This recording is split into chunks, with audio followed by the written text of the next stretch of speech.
Hello, a very warm welcome to the Landmark Hotel in London. Chris Eubank Jr., Liam Smith, the fight is on live on Sky Sports box office on January the 21st. What a way to kickstart the new year. Johnny Nelson, Matt Macklin are alongside me. Now, this is a fight that could get really tasty. Matt, how much are you looking forward to it? Oh, this is a proper fight. Yeah. This is going to be a grueler.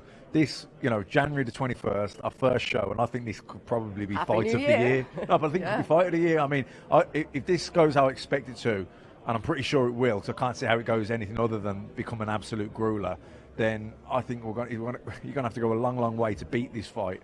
So, like I say, I don't want to predict anything bad, but I think this is going to be a brutal fight. I think that both men are going to absolutely have to go to the well. And Johnny, it's one of those fights that really could go either way on paper. They're both at similar ages, similar stages of their career. It's that fight that could really kind of, who knows what's going to happen. And the characters clash perfectly. Chris is very slick with his little one-liners and what he's saying. Smith, he actually is a no-nonsense kind of guy. Even Eubank saying the likes of 60%, maybe 55%. We know that's tongue-in-cheek little wind-up. Smith is like, I'm not having any of that. You walk in here now, they've come down, the Smith brothers, like a pack of dogs, pack of wolves. They all back each other up. That is a family of class. That is a family that's steeped in class, that's steeped in fighting. And yes, it's the Smith name against the Eubank name, but the Smiths, they're Liverpool royalty. So this is there's a lot at stake here. Yeah, exactly. And those two names, the Ben name, the Smith name, and that is what adds the extra spice, doesn't it? You know Liam Smith very well. You sparred him, you trained with him, you know all about that. What's he really like as a person? What's he like in the gym? He won't give an inch. I mean, in the gym, he works hard, he trains hard, he'll spar as many rounds as you want with as many people. He's always in shape. He's got that extra bit of spite, though, isn't he? Out of all of them, Yeah. he's the one who's got that spite. We'll see today. If Eubank prods him, he'll come straight back. He won't give an inch. No fear in Liam. And like I said, I think this fight is going to be. I think it's going to be brutal because I think both of them have got good chins. Both of them can do the 12 rounds, no problem. Hard hitters, but not one-punch KO merchants. The more volume punchers. So I think it's going to be a high-tempo, high-action fight. Like I say, I really believe this could be fight of the year. And also, I think it's going to be such a grueler that it's probably a career finisher for the loser. I think it's going to be a brutal fight. Do you agree with that, Johnny? I mean, that's a big statement. I do agree. I have said in the past, I think a loss to Smith would be more damaging to his career and him emotionally more than loss to Eubank. Eubank can make up any excuse he wants for that, and I could see him actually finding himself still in this business after that. But I think for Smith, I think losing to Eubank, I think he's still got world title aspirations. He still thinks, I'm bigger than this level here. To lose to some kind of domestic rival would be hard to swallow. And they're a serious family, and that's how I look at it. I think for Eubank, he knows. He's got to wind this guy up. He's got to get him to the stage where he doesn't think about it. He hates him. If he can do that, a guy can't stick to a game plan. He's emotionally invested, and that's what Eubank has to do with this fight. So you think it's as much mental as it is what's going to happen in the ring in this fight? It starts now. Yeah. It's actually started last week. The fight starts. It's like foreplay. You've got to start it early. Johnny. But what I'm saying is, these guys here. Not even 12 o'clock. It's fighting foreplay. You've got to get into your opponent's head. You've got to get them obsessing about you one way or another. Psychological warfare starts now. Yeah. When they both came together at the end of last week, didn't they? I think it was on the Friday that they both came together. And when they actually met, they didn't say anything to each other. Nothing was said. The cameras went on them separately. That's when they both started piping up the back and forth. But I imagine today we're going to see a fair bit. Yeah, look, I think Eubank's going to prod Liam. He's going to say something that's going to hit a nerve, and Liam's going to come firing straight back, and then it'll erupt. That's what I think will happen. But like I say, in the ring on the night of the fight, I think it's going to be such a grueler of a fight, and considering both of them have had tough fights already, there's miles on the clock here for both men. I'd probably say this is a career finisher for the loser. Do you think there's a danger that Eubank could get under Liam's skin? No, I think he will get under his skin. I think he'll definitely get under his skin. I mean, that's a given. But Liam will come firing back. We know Liam has been a world champion before. We don't yet know whether this fight is going to be a world title eliminator. I'm sure we'll find out that in due course. Could that give him the extra edge? He's had that experience at a world level, whereas Chris hasn't, and that's what Chris wants, as you just said. So you know what it's like being at the top. You know what it's like being champion of the world. You know what it's like thinking, I am the best fighter in the world. I know what I'm capable of doing, and I know there's no what you've got to think. If you, especially an ex-champion, the more levels you slip, the harder it is to come back. For him to slip and lose to another Brit, it'll be very, very hard to swallow because he's been at the highest of the high. For Chris, he's not been there. You know, he's fought ex-champions that have passed the best. But psychologically, does that bug Chris as well, do you think? Yes, but that's why he'll always associate his names with, I want to fight X, I want to fight Y, I want to fight... You know, he boxed Billy Joe, he boxed George Groves, he lost to those guys. But then he's boxed the likes of Arthur Abraham. I think his best fight against Shuvanov, that was a really good fight where he probably didn't get credit he deserved for that fight. Chris has shown his mettle, he's shown what he's capable of doing, but he's never been able to prove he's a world-class fighter because he's never had a title. Well, Liam's coming up in weight, isn't he? He's coming up from 154 to 160. How will that affect things, do you think? Do you think that will play into Chris's favour? I mean, you would have to say he's got the physical advantage in the fact that he's a career-long middleweight. He's been up at super middleweight in with George Groves, who's a huge super middle. But I think Liam is a big super welterweight. Like, he has to take a lot of weight after the last 24 hours to make the super welterweight limit. So he'll pack into a fully fledged middleweight come the night of the fight. Do you agree, Johnny? Totally agree. We've got to be careful now because it's got really quiet so they can hear what we're saying about him. But yes, Liam, and the thing about Liam when he fights, he's patient, he's cunning. You aren't putting him under pressure. He's going to fight his style of fight, and it's a slow kind of on your toes pressure. His style of fight. But Chris can try and outbox. He can try and battle you. But to me personally, when it comes down to skill, raw skill, you've got to lean towards Smith because the Smith brothers, that's what they are. What do you think the start's going to be like at the fight? Because Liam likes to suss his opponents out, doesn't he, Matt? Yeah, he warms into the fight. He's brilliant at doing the 12 rounds. He doesn't waste energy. He's really economical. He'll have a look, but he makes you work. You know, he's good with his feet, edging closer, doesn't wind up shots, doesn't give much away. I think he'll warm into the fight. But Eubank's super fit. I think his best asset is probably his fitness. Yeah, great fight. So what does Liam need to do to combat that? You know, I think pace is going to be the key here. And I've said it before, Liam was a world-class fighter. He's not the fighter he was, but the fighter he is beats most fighters out there outside world-class. I think for this, speed may be the key. I think Eubank is the faster of the two, the busier of the two. He may not be technically the better of the two, but I think that, if anything, works for him. So Liam's got to pressure him, make him work at a pace he's not comfortable with, get him up close and personal. That's going to draw him into that kind of fight. And maybe Chris wants that. I don't think Chris would be the kind of guy that's thinking, I'm going to stand there toe-to-toe with you. Not in this fight. He might want to big up his chest and say I can do it with most fighters, but not with this guy here because he's too smart. Let's just talk about where the fight's going to be. It's going to be in Manchester, which is technically really Liam's backyard, isn't it? It's familiar territory more for him, I guess. But someone like Eubank Jr., he's not bothered about that, is he? He's not going to be bothered about going into the Lions Den. I think Eubank likes going into the Lions Den. I think he thrives off that. I mean, he'll find energy off the hostile crowd. You know, Liam's from Liverpool. Manx and Liverpool aren't always the best friends, but it is the Northwest, so he will have the support in there on the night for sure. Savdan's come to join us. How much are you looking forward to this one? Well, I think it really could get quite tasty up there today. Do you think? I think it will. I think it's a really, really good fight. Everyone online knows how close of a fight this is. I think Chris Eubank will obviously make it seem like it's not close at all, and he'll just say I only need 60 or 55% or whatever it is that he's saying. I think he said he needed 60% or so for Conor Benn, but he reckons he needs less for Liam Smith. But that could just be, I like it. He becomes a bit of the pantomime villain, but there's been a lot of interest. We've had tens of thousands of sign-ups already, so it's literally, you know, if you aren't on the button tomorrow, I think you will end up without a ticket. It really looks like it's going to fly. Yeah, boxer.com for your tickets. Register for that. Get on that because it is going to be selling out fast. What do you think it's going to come down to in this one? They both like a fight. I think eventually it will just become a war of attrition. I think Liam will try and press it. I'm interested to see what version of Chris Eubank we get. What do you think we'll get? I think we'll get one who tries to box a little bit more at the beginning, but gets drawn into a tear-up, and it becomes a mid-range fight, and they're just both throwing shots at each other, and it's about who lands the better, cleaner shots. Both got great engines. Both are brave. They're both strong. I can't call a winner.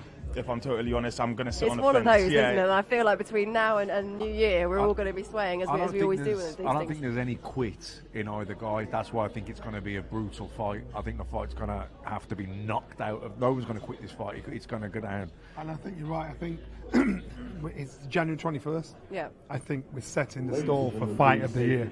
That is that fight. You've said you think it's a career sort of ending fight for the loser. Who is the pressure on more out of the two, do you think? You know what? I think pride, I think Liam. I think Liam just can't afford to lose to Chris. And like it or not, Chris is like the new kid on the block. So if you've been boxing all your life from being a kid, and you're going against a Eubank, Chris Eubank Jr., you're thinking, I ain't losing to this boy here. You just won't. I think it's just hard to swallow. And the Smiths are a proud fighting family, no nonsense kind of guys. So I think it'll burn him more if he lost rather than if Chris lost. What do you think, Sav? Do you think it's going to be who's the loss going to hurt more out of the two? I think probably at this stage of his career, Liam as well. I think I'm not sure if there's more pressure on Liam to win. He'll have the crowd behind him, but I do feel like there's a home crowd as well aspect for Liam. He's going to have that. I mean, that's obviously a positive. I see it the other way. Do you? Okay. I think it'll hurt Chris more in the sense that Liam, he's been world champion. He's fought Canelo. He's been out, had some big wins in America. That's what I'm saying. And then losing to Chris. I think he's had a great career. I think maybe I just didn't have it anymore, or go out on a big one. I think if Eubank hasn't won a world title, so if Eubank beats it, if Liam beats him, that's his world title aspirations probably over. So I think it might hurt Eubank more. Do you think that? Pressure. It's a pressure. So basically, that's basically saying Liam's going in there thinking, if I don't win, I'm done. And boxing is addictive, and especially if you've got a little bit of fight left in you, it's hard to walk away from. So I think that's the last thing he wants. Heart and soul, he put everything on it. He's thinking, I cannot leave, I can't lose. Do you think we'll have a cagey start? For around 30 seconds or so. I honestly think Liam's going to just...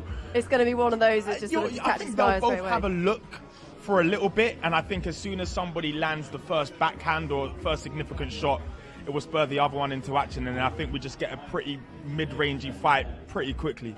Do you think there is any respect between the two of them? Of course there's respect. They've sparred with each other. There's respect, trust me. They won't show it today, but internally there's respect. Definitely they both know the other guy is a quality operator. Johnny, do you think there is there? I mean, I guess we'll see in a few minutes when this kicks off. I think all fighters respect each other until they have to fight each other. Then you'll hear all the loathing words and insults they can possibly dig up until the final bell. Then it's love again. So all fighters respect each other. These two right now, they will be obsessed with each other more than they will be about anybody they know. And so it'll be very hard to get some niceness out of them. They've picked a good day, haven't they, to fight January the 21st, which means Christmas is completely off for both fighters. That was a bit of bad planning on their part, wasn't it, Matt? Yeah, look, they can delay their celebrations. We always kind of dreaded fighting just after Christmas because it meant you had no Christmas celebration, you had no New Year celebration. So when you fought, I remember when I fought, I thought, don't tell me I'm fighting in January. You always want to box in December. Yeah, 3 weeks out, 3 weeks out, not long enough. You You can still have Christmas dinner 3 weeks out. No, it's over, mate. That's just not a big one. It's about commitment and love. A bit of turkey. No spuds. Where do you think Liam will see Chris's weaknesses, though? Probably his boxing ability, even though it's improved. I think he's not a natural boxer. He didn't have a long, extended amateur pedigree behind him. He's a natural fighter. He's an athlete. Like I say, I think his best assets are his stamina and his chin. He can be outboxed. So, Liam's very calculated, very clever. I think he'll be able to outthink him. And flip that, where will Ben see Liam's weaknesses? Sorry? Flip that, where will Ben see Liam's... Sorry. I think, where will Eubank see Liam's weaknesses? He'll just hope he has the pace. He has more pace than him. And so, therefore, he'll try and outwork him. I think speed will be the key. And he'll think to himself, naturally, I'm the bigger man. You know, so as far as he's concerned, I think he's stronger than Liam. So has Liam got it, what it takes to push him back?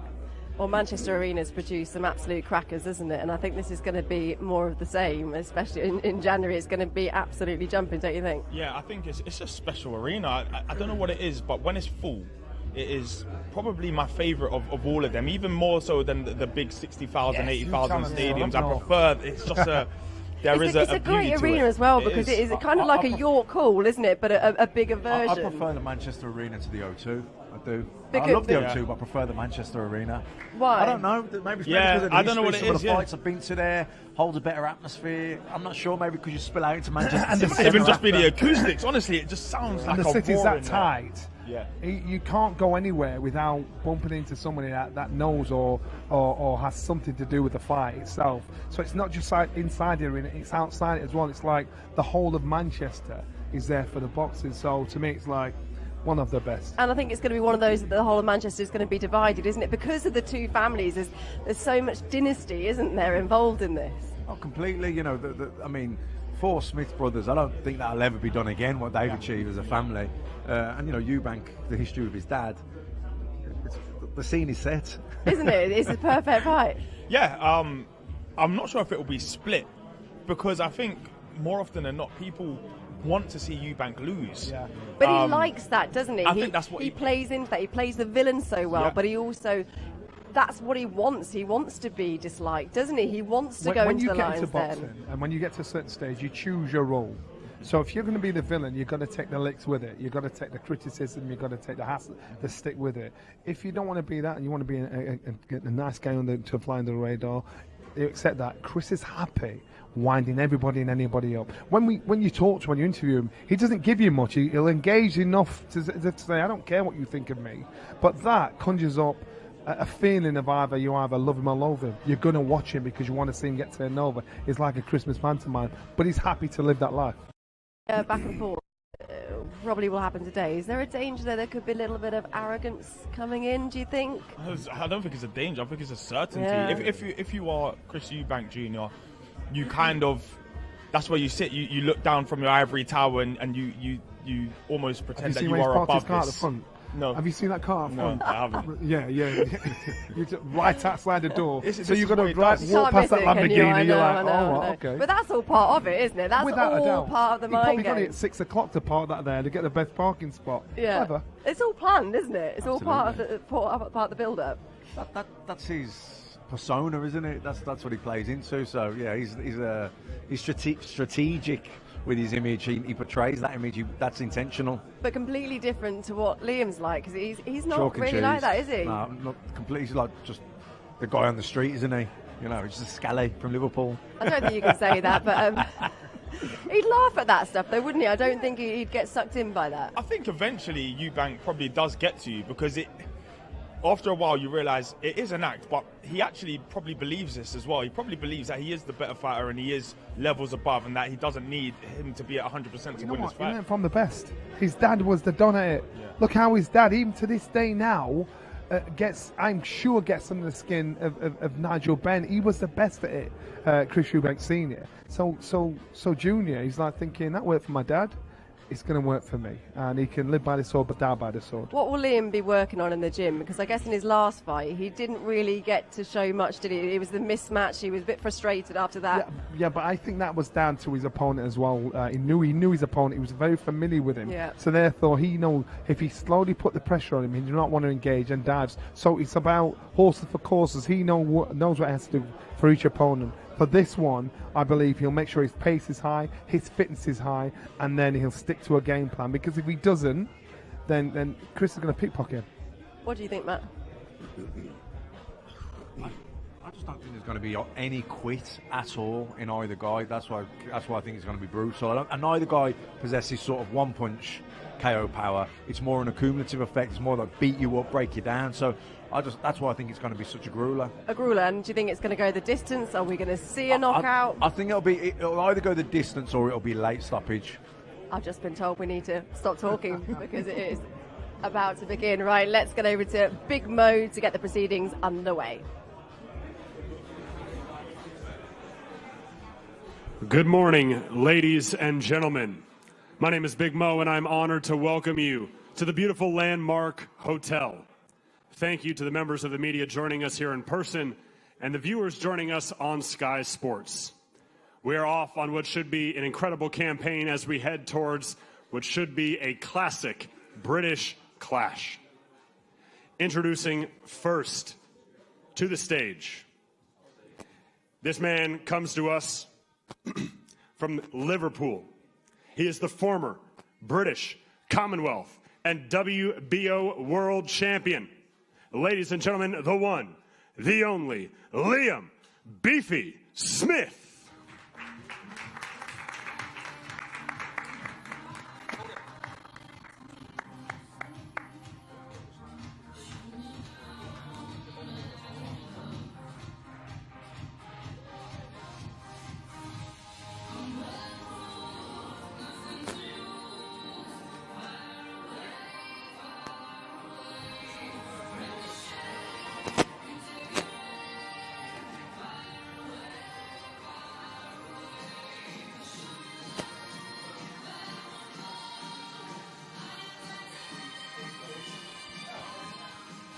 And his opponent facing off on stage from Brighton, England.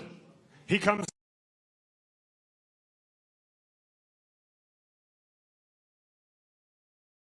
WBA World Champion. Here is Chris Eubank Jr.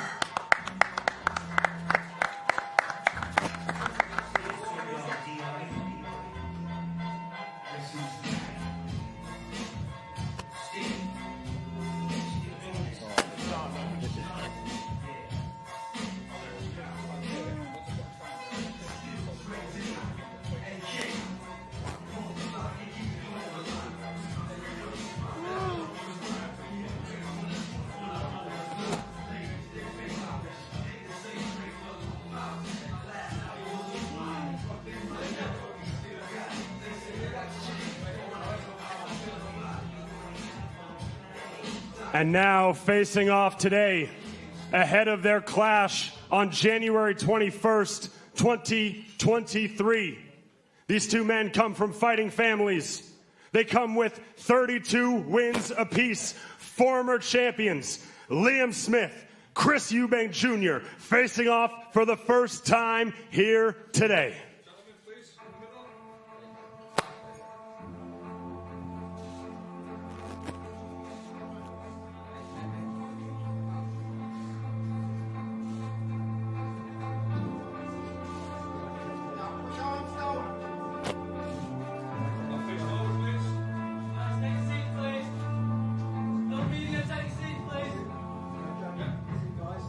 January 21st, Manchester, England, the AO Arena. Liam Smith, Chris Eubank Jr. Joining these two on stage. First, the host of our press conference from Sky Sports, Andy Scott. And joining Team Eubank is the head of global boxing for Wasserman Boxing, Mr. Callis Sauerland, and the founder and CEO of Boxer, Ben Shalom. Andy, the floor is yours. Thank you, Big Mo. Good afternoon and a warm welcome to the Landmark Hotel here in London. On January 21st, live on Sky Sports box office, two of British boxing's most famous fighting families will meet at the AO Arena, Manchester, in a fight that promises to be both brilliant and brutal, fascinating and compelling. A combined record of 64 wins, 42 of those have ended inside the distance. The ingredients are there for a classic domestic showdown. In one corner, the son of a British boxing legend forging his own path, Chris Eubank Jr., the ultimate showman, ready to dazzle under the bright lights once again, and for today, and maybe for the rest of this build-up, the Colonel. In the other, a modern-day throwback, one of four fighting brothers and a man who made it to the very top as a world champion, the fighting pride of Liverpool, Liam Beefy Smith. Gentlemen, associated teams, members of the press, thank you. Let's get straight to our main event fighters. Chris, I'll come to you first. It's probably a fight you didn't see coming at the start of October, but it's here now. With the postponement and the subsequent fallout from the Conor Benn situation, did you welcome this clash with Liam? The bad guy is back. The bad guy is back. He never cheats, he never lies, he never cuts any corners, but he's still the bad guy. Isn't that incredible? Yeah, this is an awesome fight. I think this is going to be the funnest fight I've had for quite some time. The styles are going to gel excellently. The fans are going to be, they're going to be in for a treat. It can't be a boring fight, just from the way that we both fight. And the fight makes sense, two guys, at the top in the UK scene right now and on the world scene, so we're going to get in there, we're going to have fun. Other fast food brands are available, but do you want to explain the jacket? Oh, I forgot I was wearing this. This is, KFC are sponsoring me for this fight. They saw how well I made the weight in my fight, in my camp for Conor Benn, and they said to themselves, you know what, we want this guy on our team. So they're supplying unlimited KFC for me for the next 8 weeks, and it will be a part of my diet in the camp against Smith. It worked well against Conor, so if it's not broke, don't fix it, right? How does this fight, in your mind, compare with the Conor Benn fight? Is this a more difficult fight in your eyes? No, I don't think this is going to be a harder fight than Conor. Conor was, he was an unknown. He was unpredictable, young, and he was undefeated. It was going to be fiery. I think Liam is. I know what Liam is. There's nothing he's going to be able to do that is going to, confuse me or that I'm not going to see coming. I think that it's going to be a much more controllable fight and one that I'm going to be able to win with a fair amount of ease. Liam, I'll give you immediate response to some of those claims. Chris clearly saying it's an easier fight for him compared to Conor Benn, and he plans on eating fast food through the build-up to this one. So the floor is yours. What's your response to that? That's just him being him. I told you that before. I said that in interviews. If he wants to feel that way, come in 55%, I'll wipe the floor with him. And he knows that. He's just playing the game that he always plays. You come in that way. What are you paying Roy Jones for then? You never paid him for Conor. Roy Jones is a legend. I have to have him in the camp. You never had him for Conor. Yeah, because it was Eubank. Could you train yourself for Conor? Why are you paying money if I'm an easier fight? I wouldn't be paying money. Money isn't an issue. It's the fact that I want Roy in my corner for this particular fight. Why? Why not? Why didn't you have him for Conor? I just told you it was because it was Eubank Ben. It was the Eubank name was British. Roy's an American. It wouldn't have made sense for the story. But your dad weren't going to be there either. Well, Ronnie Davis was there. That's the man I needed. Ronnie's always there, to be fair to him. Ronnie's a good man. Yes, he is. The rest of these are fucking One of the best. One of the best. Yeah, Ronnie's a good fella. The rest of these are tits. But you come in at 50%, please do. Are you prepared to put a percentage of what you need to be? Well, I've said it. I think 50% of what I can be would be enough to beat Liam. Like I said, he's predictable. There's nothing that he's going to do on the night that I can't foresee. He's an old dog in the game. I guess I am too. But yeah, I know the fighter that Liam is. I've sparred with him. I know what he's capable of. And that's why I say it's an easier fight than what Conor was, because we still don't really know what Conor was capable of, and he has that fire and he has that undefeated spirit in him. You said you can't remember the spars, Chris. So how do you know it's easier than Conor? I know we sparred. I don't exactly remember what happened in the spar. I know I sparred your brother before I sparred you, but I don't particularly remember how it went. I think. Are you trying to make out you sparred me brother, then got straight in with me, or you sparred me brother 2 days before you sparred me? I'm pretty sure I sparred him and then you. No, you never. Stop lying. And Ronnie will tell you sparred me, brother, and 2 days later you sparred me. So don't tell lies. If you want to be honest, just be honest. I'm not lying. I actually don't remember. I don't remember the spars, which is why it would have been uneventful. It would have just been another day in the office. Just another piece of meat that was in there for me to. Why have you put a rematch clause in, or was it? You're going to blame your team. Why is the rematch clause in this and there's not a rematch clause in the Conor Benn fight? Just answer. This is business. Anything can happen. Why was there not a rematch clause in the Conor Benn fight? Ask my promoter. Call it. To be fair, Liam, on this one, I called the card here, but I put the clause in. Listen, anything can happen. So, Carla, do you think this is a tough fight? As you know, I've had a few fights for your family, and as you know, I love a rematch clause. For those that love boxing bingo, sparring is sparring, the oldest cliche in the book, but what's your recollection of the spars that you had? I'm confident in the way the spars went, which is why I took this fight. I know Chris stylistically is fit, good athlete, again, not very fundamental, makes loads of mistakes. And again, if Chris were in the middleweight, it wouldn't really be a question who wins this fight. You were very vocal when you signed with Boxer and Ben Shalom. That's the fight that I want. Chris took a different route, and you were very vocal at the time, saying he would rather fight a welterweight than fight me. Did you believe, or do you believe now, that perhaps Chris is taking a fight that he didn't originally want to take? I think I think to be fair, again, and give him too much credit, he's a fighter. He fights whoever put in front of him. But what I've just touched on, I know his whole team know this is a lot tougher fight for him, which is why the rematch clause got put in place. It was the same team who made the Conor Benn fight. Callum made the Conor fight too, but didn't put a rematch clause in that. So I just think the whole team know. I know Ronnie knows, but Chris is just playing the game that he wants to always play. I think Callum knew this was a tougher fight. I'm happy that the Conor Benn agreement's so public. I can't comment on a confidential agreement. What I would say is I would never let the A side go into a fight without a rematch clause in any fight, and that's got nothing to do with Chris.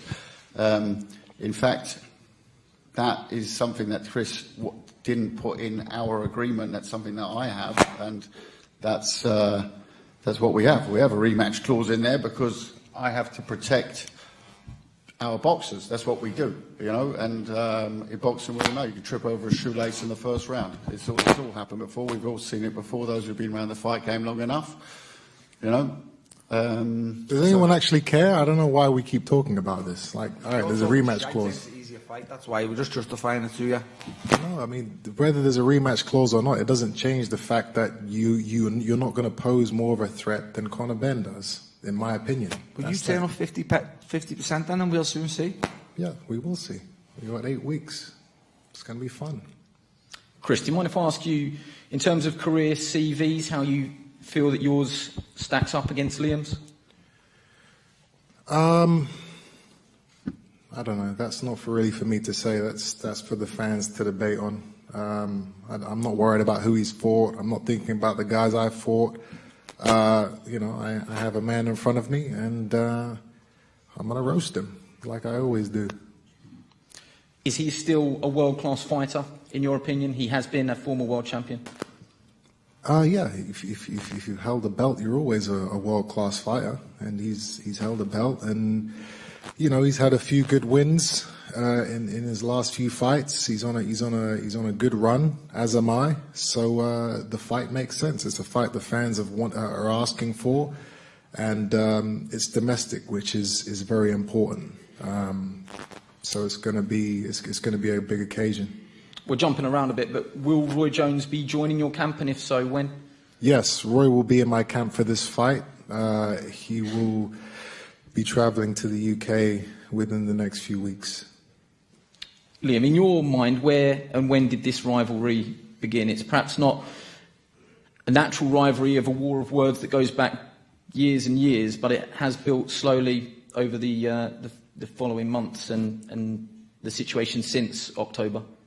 Yeah, it was just more when the names were linked, and obviously it was opponents for Chris, and my name was getting linked with him more and more and more. And then I thought it's a fight that makes sense. And then, obviously, after we'd sparred, I just knew it's a fight that could happen.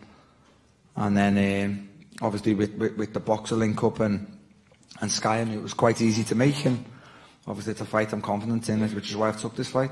Let's bring in the promotional teams. Before I do so, those of you that are wondering about ticket information, pre-sale goes live 10 a.m. tomorrow. To access those, you need to go to boxer.com. General sale will be Thursday at 10 o'clock, I'm sure, because Ben Shalom tells me that pre-sale has been very good interest-wise. Boxer CEO and promoter Ben Shalom, must be an event that you're incredibly proud to get over the line. Yeah, it's one we've been pushing for a long time. I'm not sure Calla was as keen.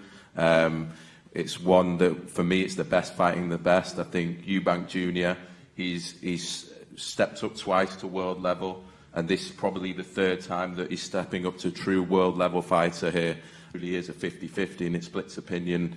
It is the fight we've been pushing for a long time, and I think it's a fight that British boxing wanted. It's a fight that British boxing needed, and I think it's a perfect fight for both fighters. The description that I've heard more and more when people talk about this fight is it has all the ingredients to be a truly brutal type of fight. Do you share that opinion? Yeah, for me, Liam Smith is a better fighter now than the one that fought Canelo, the one that fought Munguia. We've seen him, he's been the more active fighter, he's getting better. Styles-wise, they both come forward. Liam Smith's probably one of the best fighters on the inside that we have in this country. It'll be interesting to see how Junior can deal with that. But it's fireworks, isn't it? Both of these fighters believe 100% they're going to win. Liam Smith could have had the fight in December. He wanted it in January. This isn't a payday for him. This is the fight that he's coming to win, and win well. And, yeah, I think this is a test for Eubank Jr. again to show whether he is world level. And both of them won. Liam wants a second world title, and Chris will want his first one after this. It's a hometown for you, but you know the arena very well, the AO Arena, and this was the natural home for this fight in your eyes? Yeah, I think so. Obviously, in Liverpool, it would have sold out in a couple of minutes, but the Manchester Arena, a much bigger arena, an arena that's had huge events this year with Khan and Brook, and this is the rightful home for a fight like this. I think, yeah, amazing way to start the year. It will be an amazing undercard, an amazing event, and Smith Eubank, two of the biggest names in British boxing right now. Global head of boxing at Wasserman, Calla Sauerland. Calla, this is a formal introduction. I know you've already had a say, but this has got all the ingredients. It's building nicely already. Is it fair to say two very differing personalities? Is that a fair statement? Yeah, I mean, I love being involved in fights like this, especially when I get a semi-pop from my co-promoter on it as well. We wanted this fight. What are you talking about? I think you preferred... I mean, you know, but let's get this right. let's just get this right. Yeah? We had three options on the table. It was a 1.5 second phone call with him. Is that option? That was the deal. What then, you know, made the business deal took a little longer, but we got there amicably. And here we are, and we have an absolute blockbuster to start the year. So let's all get on. Let's all be happy. You know, you're going to see 50% of Junior. You're going to see 100% of Liam. And you're going to have the Colonel as well. So, I mean, it sounds fantastic. That's box office, isn't it? You know, I mean, that's what we want to see. We want to see big fights. It's big fights that stand out at this time, at this, you know, hard time around the country. So you have to be careful what fights are really the big fights. Eubank Smith wasn't made by Ben, by Sky, by me. It was made by the fans. The fans have talked about this fight. Whenever, you know, that, and I'm only going to spend 1 second, and please, no questions on this today as well. We've had enough talk about Ben. We're talking about the future. In my miserable week of desperation and you know, Eubank suffering the most, the undercard of that horrible week, this was the fight that arose from the ashes immediately. This was the fight to go and make. This was the fight that would get him out the blocks as quickly as possible. One British blockbuster for another. And here we are, and we're delighted. And I, as a promoter, delighted to be putting on with Ben, with Sky.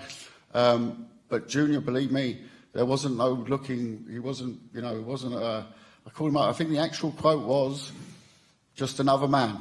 Calla, just another man, because I knew it was a spy. I said, well, how did the sparring go down, you know, give me some comfort, some confidence. just another man.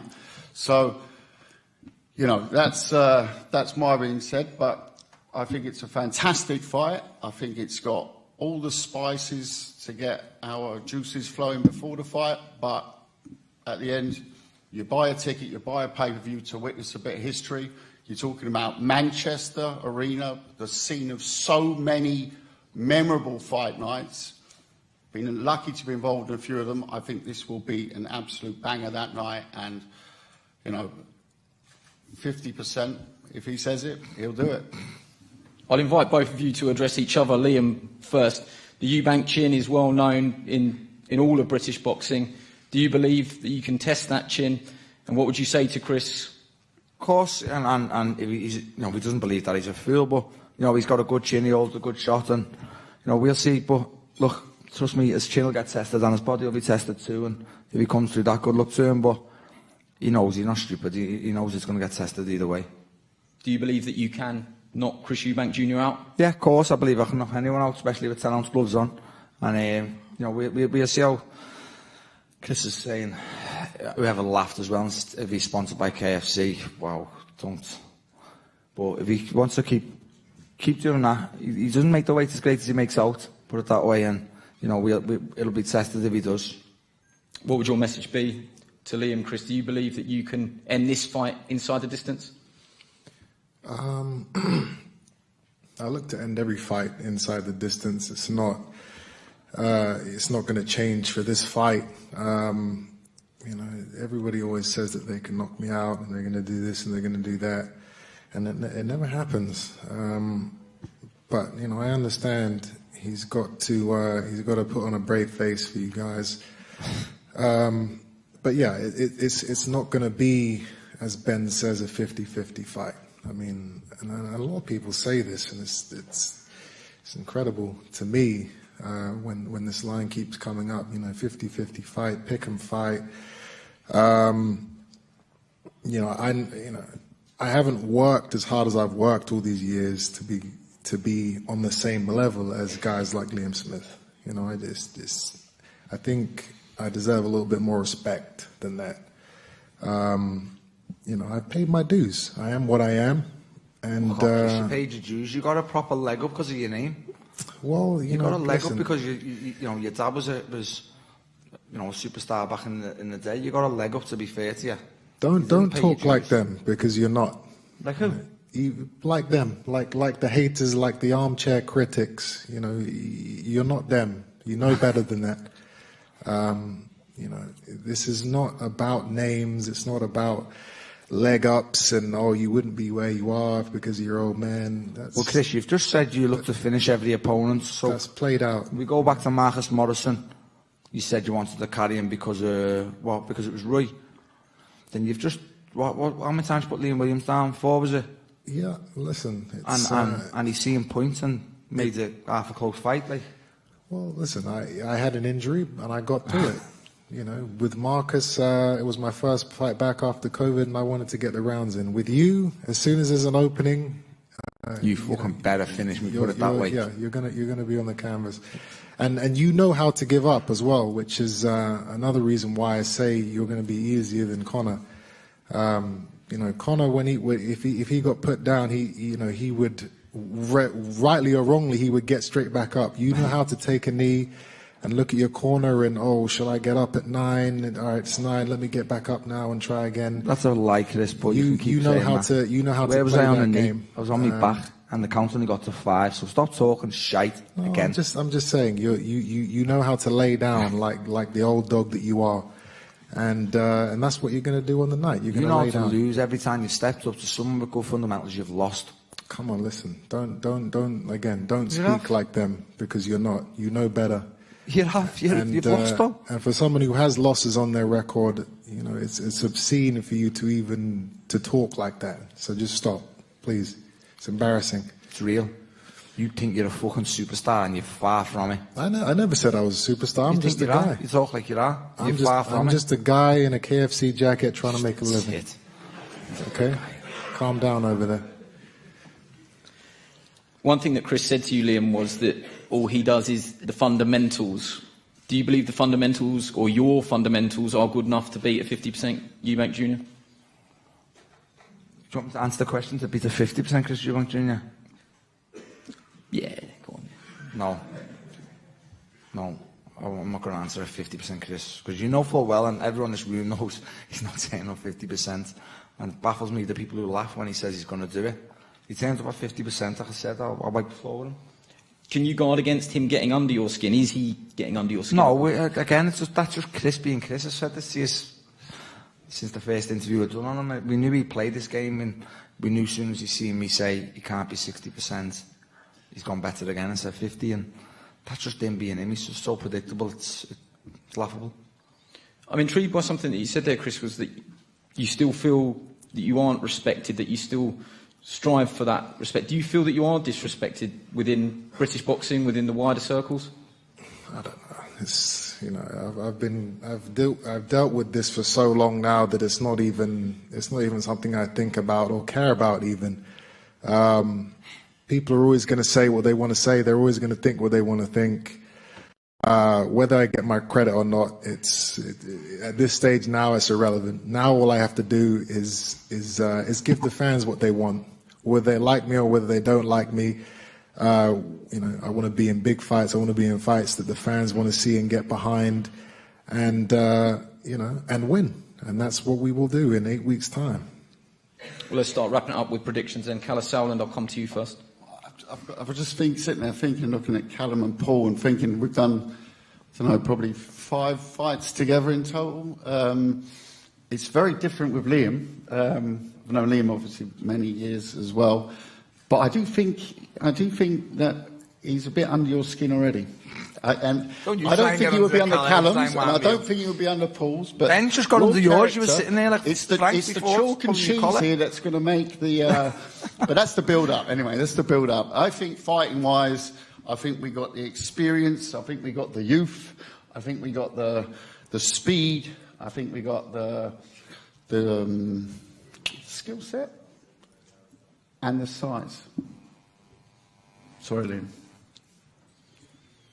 Same to you, Ben. Look, I know for a fact that Calla and Chris would have preferred Conor Benn, would have preferred Felix Cash. I'm not fighting him. Would have preferred. I'm very happy not to be fighting. There's a reason. There's a rematch clause in this one, and there wasn't in any other one. Anyone in boxing knows that. Ask the Smith family.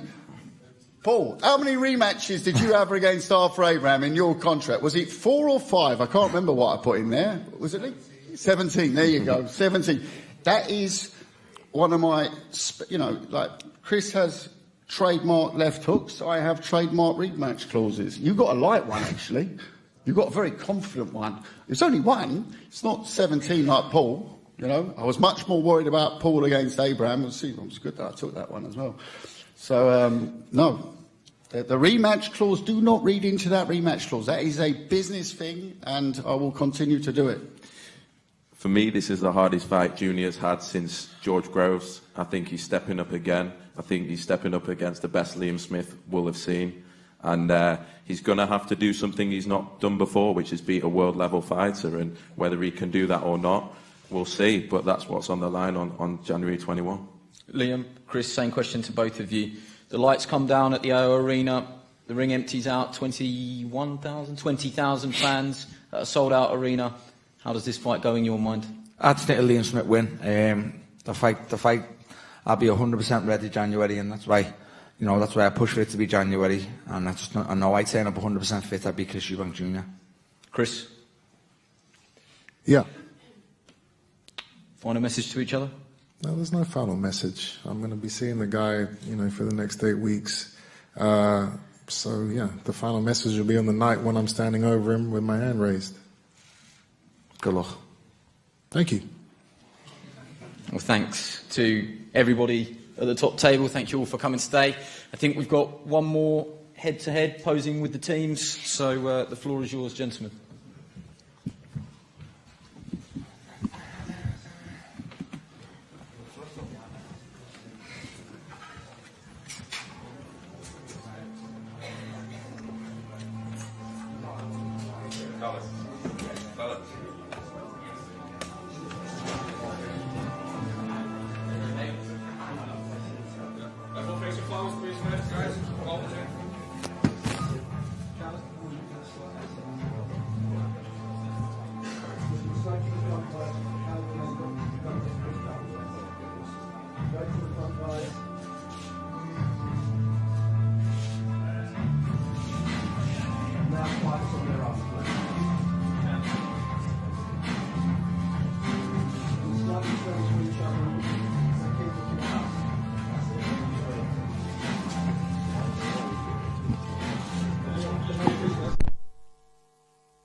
Well, guys, I think that was as we expected, but maybe even a little bit more spicy. I just need to apologise for any of the language if that caused any offence. Obviously, tensions are running rather high up there, Johnny. Yeah, they are, as predicted. I think whenever Chris will breathe, Junior will breathe, and Smith will be upset about it. This is how this is going to go for the next 8 weeks, no matter what he does or says. And Smith's making sure he's firing back. He's not letting anything slip. But he's just got to make sure, that might be what he's like when he's at home with the boys. But he's got to be on it. He's got to be on top of him and make sure he answers him. Because he questioned him there where he gave Eubank a few questions where he couldn't answer. Why is Roy involved? Why is there a rematch? And just put it on his toes. I mean, it's a fair point, isn't it? I mean, he's saying that his dad was going to train him for the Conor Benn fight, so why are you paying a trainer to fight you for this? What message is that sending out? I mean, it's all part of the mind games, I'm sure. But, No, but that's a question I think a lot of people are thinking. You come over with Roy Jones, you spent the last few camps with him, getting into that style, it's working, you're working on things, but you don't bring him over for Conor Benn. You're obviously getting paid a lot of money for the Conor Benn fight, and he probably doesn't want to, give him his cut because it's probably a lot of money, and he thinks I don't need to. And let's be real. Where this one, and let's be real, he ain't coming in at 50%. He's going to train. He's going to train his hardest for this fight. So this is a wind for everybody. We enjoyed that. How was that for you? Yeah, it was expected. I expected Chris to do some of the stuff and say some of the stuff he said, and it was no shock to me. Like Johnny just said there, I mean, he's clearly trying to get under your skin, saying things like he's only going to bring 50%. Do you believe that's the case? Or no, definitely not. I think nobody in this room believes that, to be brutally honest with you. But also, as much as I don't believe he was going to be 60 for Conor either, that's just Chris being Chris. He's going to try and play all these antics. Do you really think KFC is sponsoring him also? That's just Chris being Chris. I expected no all comment this with and him. Plenty other chicken. You know what I mean? I knew all this was going to come in the build-up with him. Again, I try to be as real as possible. As in, you come in at 50%. If you come in at 50%, I will really wipe the floor with you. So, and I'm not saying that being like Chris and trying to say it so people jump on it. If he does come in at 50%, he's made for me. Look, I think one of the things you can't fault Chris Eubank for is how hard he trains, the shape he's in, he's athletic, his fitness, his stamina. And he maintains that pretty much all the time. I think he lives the life. That's a massive tick for him. And the other thing is how he sells a fight. That's part of the sales plan. It's not just being able to get in there and fight, son the fight. So he knows he's going to poke, love or loathe. He didn't hold back, did he? I mean, how was it feeling to you when he sort of implied that you were going to take the knee? And again, I knew, and again, you only have to. He's just doing it to people in the room who he gets the little sniggles off. Where have I took a knee? I took a knee and got up, and then the one that finished me, I was on my back in agony, and I think you were there. I was on my back, and the ref only got to 5, and so it's not like I've been on a knee and watched the ref count to 10 and not got up, because that is basically quit. So I was on my back in agony, and again, I've got no shame now. I lost to the best fighter in the world, who Chris is trying to chase. Chris is begging for fights with him.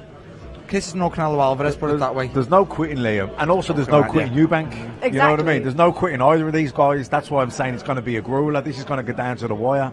Callum mentioned one of the strengths for Eubank was size. Obviously, you're having to come up in weight to 160 in this. Are you seeing that as any kind of problem? About no problem at all. I know, size and frame. He looks a big lump, but like I said, and again, sitting here now to use, Chris won't be much different than he was.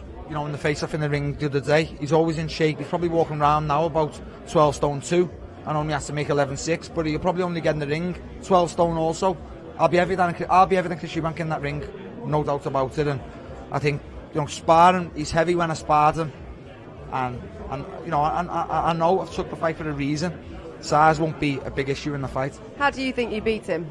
I just think as long as I'm fit, which is why I didn't jump at the December date. I'm not taking it to please Chris and to please the promoters. I'm taking it when I'm 100% ready, and I'll be 100% ready in January, and I beat Chris if I turn up 100%. I feel I do most things better than him besides size. So where do you see his weaknesses then? Fundamentally wise, boxing IQ, jabbing, fighting. I don't think he reacts to things well. He's athletic, he's solid, good chin, but with boxing IQ, and I've openly said I'll bite your hands off for the Chris Eubank who fought Liam Williams under Roy Jones, and that's why I'm happy Roy Jones is in his corner. We were talking beforehand how you've had experience, you've been a world champion. Do you think that will give you some sort of edge? Yeah, of course. You know, the fights again, Canelo, Munguia are both better fighters than Chris. But I just think, you know, him under Roy Jones is not the same Chris Eubank. And when you look in what way? I just think Roy's got him jabbing. Chris, you're in for a fight if Chris comes to have a fight with you. Shows his fitness, shows his, you know, he's got quick hands when he lets them go. But you know, he tries to really fight on the back foot. He was able to do that with Liam Williams because he dropped Liam with a jab. I think this is more questions should be asked on how, what was wrong with Liam Williams and whether Liam crashed the weight or not. I don't know. But he dropped Liam 4 times. If I drop someone 4 times, they're not in the final bell. Put it that way. And that's the way I look at it. What do you think? Is this going the distance? Without a doubt, I think we're all in agreement. It's going to catch fire at some point. Is that going to be sooner rather than later, or are we going to see any knockouts in this one? No, I think it's got to catch fire sooner because, again, I think Chris with Roy in his corner is going to try and box me, but trying to use his feet a bit. And I don't feel that'll work for him because I feel I'm too good for him in that department. So I feel he then has to revert to what he likes. I do think he likes a fight. I think he's game. I think he doesn't mind having a fight with you. So I just think soon as the boxing, moving, jabbing's not working for him, he will come to have a fight with me. I totally agree. I think they're going to focus on the athleticism of Chris. So therefore, and not the boxing ability. Athleticism far outweighs the boxing ability. So smarts, thinking like Roy would think, I want you to box him, use your pace, use your engine, use your youth, use your ring youth, because that's your best option. To stand there to toe-to-toe, to stand there to outbox is the last thing I'd tell him to do. I'd say, you know, use your speed, use the power, get out of the way. That's the smartest thing to do. I think the biggest mistake you see trainers make is try and train the fighter to box how they box. Yeah. You've got to work with what you've got. Chris Eubank never got those. I guess that's an easy trap to fall into. He never learned those fundamental technical boxing abilities because he was late to the game, so he never got that. But what he has got is chin, fitness, an ability to get his head on your chest, those uppercuts. Yeah. He's a fighter. Yeah. He's not a good boxer. And if he tries to box Liam, he'll give away half the fight. Ultimately, he'll definitely have to fight because Liam will make him fight. But if he gives away the first 6 rounds trying to box him, to me, that's suicide. I'm going to drop you in it now, Johnny, what you said earlier, that you're viewing this fight as for the loser, it's career ending. Are you seeing it that way, or? Yeah, I do, because like I say, I lose to Chris Eubank. All being said, I've got no aspirations of being world champion again. And again, that's what I'm carrying on boxing because I want to be world champion again and in big fights. And again, it's all led to this, that I know if I turn up 100%, I'm massively confident of beating Chris, and that's why I haven't jumped at it and rushed for the 6 weeks notice for December the 17th. I've took this on my terms, and in my terms, January, I'll be 100% ready, and I'm confident of beating Chris. Who are you seeing the pressure on more in this one? Because it is so evenly sort of swinging one way or the other. The stage in the career, the pressure's on both. Look, you look at it, the pressure's on Chris. He's the middleweight. He's the name. He's the A-side, like they keep trying to call it. But I'll accept that on all accounts. But there's pressure on me because the stage we're at in our career, you know. People are forgetting Chris is 33. I've just turned 34. There's not much in that sense. But you know, we'll see January. I just think there's big pressure on both of us. Whoever loses that fight, the world title fights are done. Well, you've got a busy few weeks ahead of you. Christmas as well, as I said. You picked a good time to fight. You don't get your Christmas dinner, or do you get your Christmas dinner? No, we'll probably still be able to squeeze a Christmas dinner in. Broccoli. Yeah, you can make a little makeshift one when you're on a diet, but. You know, I don't mind training over Christmas. You know, not many more Christmases left. I'll be training over, so I'm happy with this one. Well, best of luck. If that's anything to go by, we're very much looking forward to the coming weeks and the build-up, because I think it's going to get even more spicy. We're going to say goodbye to you, and then we're going to bring in Ben Shalom and Calla. They're going to pop up now. That's going to be a full house. I don't know who should stand in between these two. Oh my goodness! Who wants to stand in between these two? All right, Matt, you can go in between. Greetings, son. How are you? How are you? Oh, I'm very well, thank you. How are you, Calla? Spicy between Chris and also Liam there, but between you two as well. Ben, you're trying to say that Calla didn't want the fight? Feature. We were thinking about the co-feature. I'm sizing him up.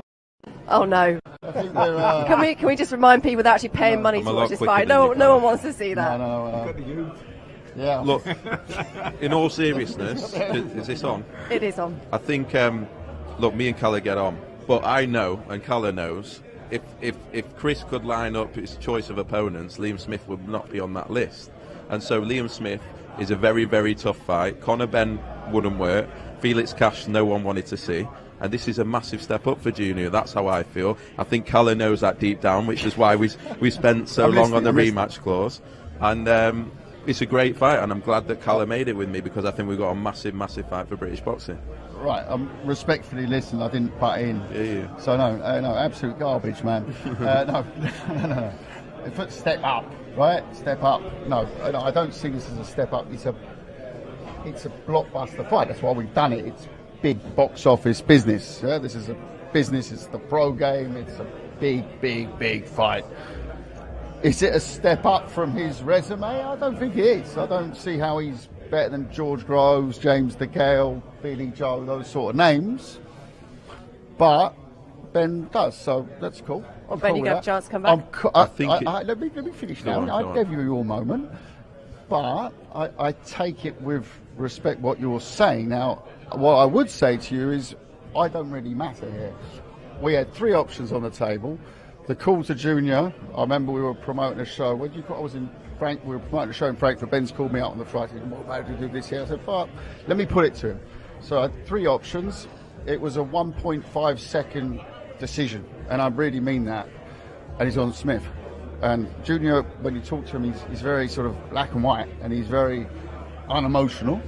So I've gone, well, you sparred with, might give this away, with 2 of the people on that list. So he goes, just another man. And that was his answer. So how do you answer that as a promoter? You're like thinking, well, you know, you got to... And yes, there is a rematch clause. Yes, I do always put them in contracts when you have the A side. You know what? You didn't put it, but you didn't put it in for Conor. Yeah. Slightly different. Why? Can you explain why? Slightly different. First of all, it's an easier fight. Now, so that's in a confidential agreement. But let's assume that it wasn't one in Conor.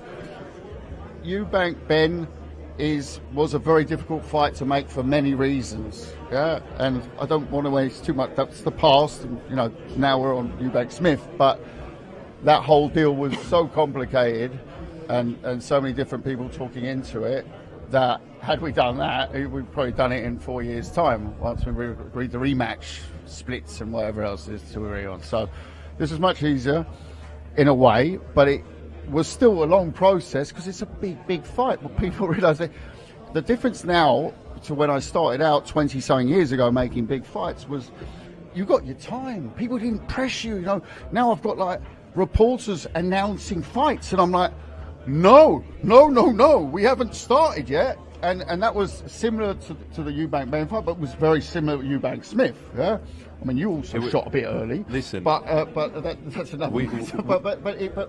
But we need to do it at the same time to get the interest, gauge the interest, I think, as well. And we were like, whoa, the interest here is big. And that's the thing, that there is a vast amount of interest in this, because not just for watching what happens in the ring, but there's so much at stake, isn't there? The family pride, the 2 family names going head to head. The stage of the careers. Of course, exactly. And they're both at similar stages in the career. And as Johnny and Matt have said, that the loser potentially be a career-ending fight. Yeah, I think if we just break it down and have a true boxing conversation, you talk about James DeGale. James DeGale was finished. You talk about Billy Joe Saunders and George Groves. He lost those fights. This would be the biggest win on Chris Eubank Jr.'s record, without a shadow of a doubt. And that's why I see it as almost a step back to world level for Eubank Jr. And I think it's the right fight for Eubank. He's 33 years old now. He wants to prove he's world level. He wants to win world titles. And Liam Smith, fair play to him, was the toughest domestic opponent they could have got. No, the reality is this will be the best win for whoever wins this fight. Facts. So what you're watching now is you're seeing both sides of fighting. You're seeing the fighters want to fight, and you're seeing the business side of it. So they're talking about the rematch clause. I know his dad. I fought for his dad. There was always a rematch clause in. That's the business side of it. This is the business conversation. The fight side of it is 2 different stories, and so this is why fights happen or don't happen. Fight promoters can work together and get the deal done. As long as the fighters, which most fighters want to do it, they don't care. You know, but this is the other side of boxing. And we're very pleased that you 2 are working together and this is happening. We're going to say goodbye to you because we want to get Chris in, because we don't want to keep him waiting too long. The Colonel is coming. The Colonel is coming. Thanks, guys. Good to see you, Ben. In comes Chris. Can't miss you in that jacket. Like it a lot. How are you feeling, Chris? I mean, we enjoyed it. Did you enjoy it up there? I always enjoy these events. They're they're part and parcel of the sport, and I like being able to interact with my opponent before a fight, get his vibe, see what he's about, see what type of personality he is, and Liam is he's up for it, man. He's up for it. And what's the vibe saying then? What vibe did you pick up from Liam Smith up there? I think he's an emotional guy. I think he's easy to kind of rattle. He's not a calm guy. I'm very calm. You can't say anything to me which upsets me or pisses me off. Apologies for swearing. Sorry, is that a swear word? I'm sorry. I apologize. Liam, he's ready to go as soon as you say anything which he doesn't agree with or doesn't like, and I like that, and I'm going to use that against him on the night. This is the thing. I mean, you did your best to get under his skin. Did you think you are getting under his skin a little bit? I wouldn't say I did my best. I mean, there's more to come, I'm sure. I just talked. I just said the things which I thought were true. If that got under his skin, then so be it. But I'm just being real. You don't remember sparring him? You don't really remember how that came about or anything like that? No, I remember sparring him. I just don't remember how it went. I don't remember if I beat him up or if he got hurt or if it was even or, nothing memorable in that spar happened because I don't remember it. There's other guys that I do remember spars from. So the fact that I don't remember anything from him means that he was just another body. He was just another piece of meat that I was in there to tenderize for a couple of days and saute and then leave. That's what happened. We are all in agreement that this could be an absolute cracker. It's going to catch fire at some stage, but which stage do you think that will be? I think from round one. I think this is the type of fight that from round one there's going to be hard shots going in. There's going to be exchanges, combinations, and I think that at some point early on, I'm going to drop him. That's how I see the fight going. How important to you is this fight in terms of your career? I mean, we've all said it could be career-ending should the loser lose. How are you seeing that? How important is it to you? Every fight at this stage in my career is do or die. I can't lose. I can't underperform. You've spoken about your world title aspirations. That's what absolutely. You want. You can't afford to lose. That's what I want. And I have to do everything I can each and every time I step into the ring to ensure that ensure that I get myself in a position to be in those positions to fight for those belts. And a flat performance or a loss would ruin everything. I can't afford that. What are you going to be working on then between now and the fight? How do you beat Liam? How do I beat Liam? I just have to go in there and do what I do every day in the gym. I don't have to do anything particularly different or exciting. I don't have to have an amazing game plan. The fight is just going to play out. It's just going to play out in my favor. He only fights one way. That's the thing about Liam Smith. He doesn't have any tricks. He doesn't have any surprises. He's a very ABC type of fighter. That's why I say it's going to be an easier fight than what Conor was, because Conor he's erratic. You don't know what's going to happen. He's undefeated. This guy is he's good. He's good in the aspects that he's good at, but he's not great in any aspects. And you have to be great to be a fighter like me. I'm playing devil's advocate here, because from what you just said there, that you don't really need to have any specific game plan and such like. Is there a danger that you could be sort of overlooking Liam there, or even have sort of an element of overconfidence? It's always a good thing to be confident in a fight. I'm not overlooking him. I am getting Roy Jones in my camp for this fight, just because I want Roy around. I love his company.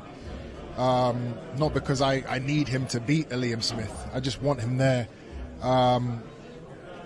But I'm not overlooking him. He's a proven fighter. I just know what I am compared to him. And we know you love playing the villain. We know you love going into a hostile crowd. Is that what you're expecting in Manchester? Because essentially it is Liam Smith's backyard, isn't it? I keep hearing this narrative that I love to play the villain. Because you've said it before. You've definitely said it before. I may have said that I am. People perceive me as that, or that people like to paint me in that way.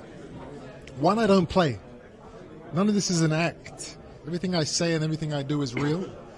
And I wouldn't say that I like being the villain. It's, I'm just me.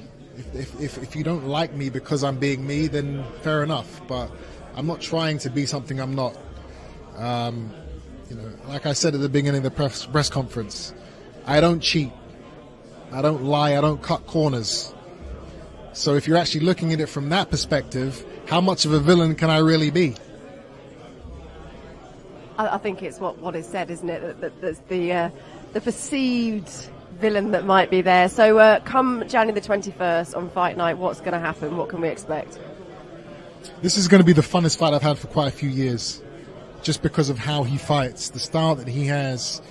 I love inside fighting. I love all that. And you can't do that with a lot of fighters. With him, I'm going to be able to do that as much as I want to do it. And I do love that. I love the chess. I love being inside and looking for those openings and dodging and weaving. So I'm going to be able to play that game with him. How much pride is at stake for you as well? Pride? I mean, I try not to be a prideful guy when it comes to these fights. I try and be objective. I try and be emotionless. But I have to win. I have to assert my dominance. I have to make sure he understands from the first bell that I am the better man than him. And that I will do. Easier said than done, isn't it, Johnny, being emotionless when it comes to a fight of this magnitude? I know Chris says he's not bothered about, he's not mentioning he's the villain, but I actually think he's in a position where he actually doesn't care what people think of him, because I suppose he doesn't need validation that way. But this is going to be, I think this fight is the perfect time for both fighters. Yeah. I think both fighters know exactly what's at stake, and they will give each other respect behind closed doors, but play the role perfectly in front of the cameras. Agree? There's no role. Again, I don't play. I don't act. I don't pretend. I respect the man, and I'll tell that to his face. I respect any man who's going to get in the ring, especially with a fighter like me. But there is no games here. If I say I'm going to do something, I do it. Okay, before we let you go, because I know you've got many people to go and speak to and want to speak to you, give us a quick prediction then. You guys always ask for the predictions, man. It's incredible. Don't you get bored of asking that question? No, I don't. Fried chicken all round. That's what you want to be saying. That's what we all want to know, what's going to happen. So it's a bit of an obvious thing to ask, isn't it? The prediction is I go out there and we have a fan-friendly fight.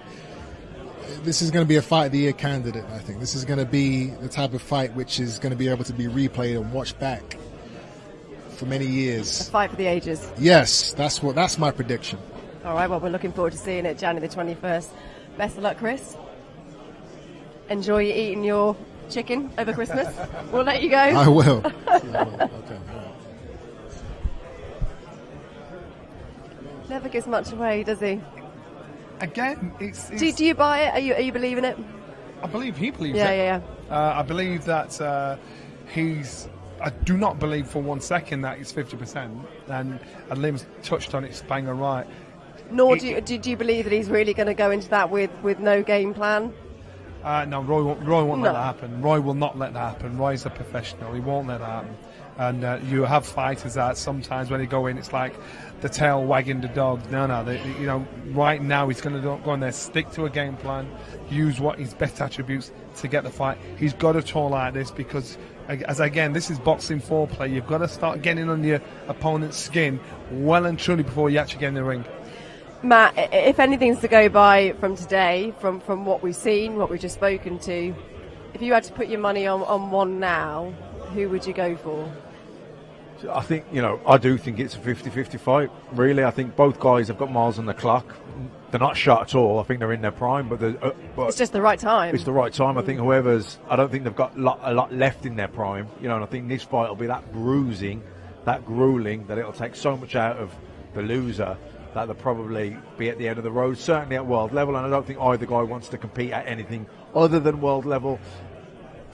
He turns up, he's a consummate professional. Say what you want, he works hard, he's super fit, he's super disciplined and dedicated. He's 100% every single time he gets in that ring. So he's definitely going to be 100% for Liam Smith, because he knows he has to be, if he's to win. Johnny, who would your money be on? It's a 50-50. I can see why both fighters would win. I think if you said this a few years ago, I'd lean towards Liam. But right now, I just think it's about tactics. And this is one of those fights that I cannot put my house on because it's way too tight. And it's going to swing, isn't it? Over the coming weeks, our opinion is going to sway what we're going to see on social media of each of them training. It's going to pull us in all different directions. I don't think mine will sway. I think this is going to be a bruiser. I think it's going to go. I think I see it go 12 hard rounds. If it's a stoppage, I think it'll be very late on. Just maybe the corner throws the towel in. But who? I don't know. I'm saying either way. I think it's going to be a bruiser. And the thing, that's how true that is, because he's good friends with the Smith family, and it's very easy to say, my boy. But that's exactly what this fight is. And there's nobody knows how this fight's going to turn out, because the timing is perfect for these two to fight. So essentially, it's anyone's game. It could be anyone. Literally, so Eubank is the best middleweight in the country by quite a stretch, and Liam Smith is the best super welterweight in the country by quite a stretch. So you got number one in the middleweight and the super welterweight, but Liam's a big super welterweight, and I don't think Chris is that big of a middleweight.